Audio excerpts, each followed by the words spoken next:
আসসালামু আলাইকুম। আমি বিদেশ নিয়ে একটা কথা বলতে চাই। আমার কথাটা সবাই মনোযোগ দিয়ে শুনে যাবেন। যখন প্রিয় মানুষকে আপনি বলেন যে না, আমি বিদেশ চলে যাই, কয় বন্ধু তুমি তো বিদেশ চলে যাইতে আছো, যখন বিমানে ওঠো তখন তো তুমি বেইমান হয়ে যাব।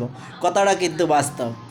শুনতে খারাপ শোনাইলেও কথাটা কিন্তু বাস্তব। দেখে যায় আপনি যখন বিমানে উঠবেন তখন বেইমান হয়। এই কথাটার কারণ কি, কী জন্য বলছে, কেন বলছে, আর আমি কেন স্বীকার করতেছি, এইটারও কোনো কারণ আছে। আপনি যখন বাংলাদেশে থাকেন আপনার টাইমের কোনো মূল্য নাই। আপনি যখন প্রবাসে যান আপনার এক একটা সেকেন্ড কোথা দিয়ে যাইতেছে সেটার আপনার হিসাব দিতে হইতেছে। কত ঘন্টা আপনি ডিউটি করতেছেন, বাংলাদেশে কোনো হিসাব আছে? আপনি সকাল 5টা বাজে ঘুমের থেকে উঠা ডিউটিতে যাইতে হয়। ডিউটিতে যাইতে হয় 5টা বাজে, ওইটা ডিউটি থেকে আসেন নিচে 8টা বাজে।